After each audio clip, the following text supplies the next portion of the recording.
ఈ వీడియో చేయడానికి ముఖ్యమైన కారణం ఏంటి అంటే పాస్టర్ అజయ్ బాబు మణిపూర్లో అల్లర్లు జరిగిన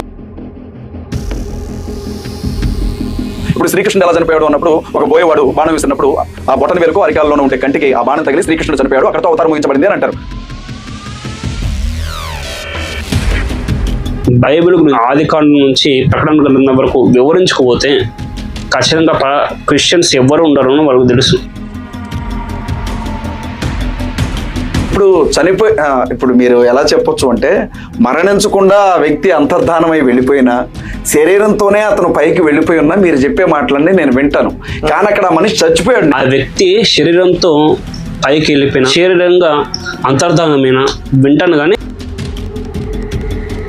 అక్కడ మనిషి చచ్చిపోయాడు నీళ్లలో పడి. అవును, సరైన నదిలో పడి చచ్చిపోయాడు. చచ్చిపోయినటువంటి మనిషి మళ్ళీ తిరిగి అతను శ్రీరాముడు వచ్చి బయట అక్కడ కనపడలేక అక్కడితోనే అతని అవతారం ముగిసిపోయింది, అక్కడ చనిపోయాడు.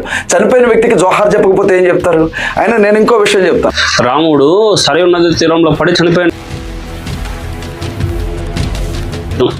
వీడు ప్రభావితమయ్యేటువంటి వ్యక్తి, ప్రభావితం చేసే వ్యక్తి. చనిపోయిన వ్యక్తి ఎవరు అంటే యేసుక్రీస్తు.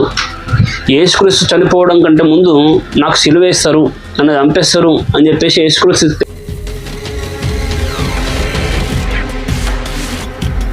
అసలు వీడి ఉద్దేశం ఏంటి అంటే బైబిల్లో కొన్ని కాలక్రమం ప్రకారంగా చూస్తే 6000 సంవత్సరాలు పుట్టి భూమి పుట్టి రాముడు వాల్మీకి ఇద్దరు కూడా ఒకే కాలంలో ఉన్నారా, అడ్డగాడిదే.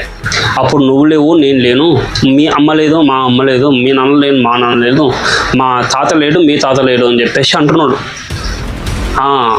యేసుక్రీస్తు పుట్టి చనిపోతున్నప్పుడు యేసుక్రీస్తుని కొట్టినప్పుడు అక్కడే అజయ్ బాబు కూడా కూర్చు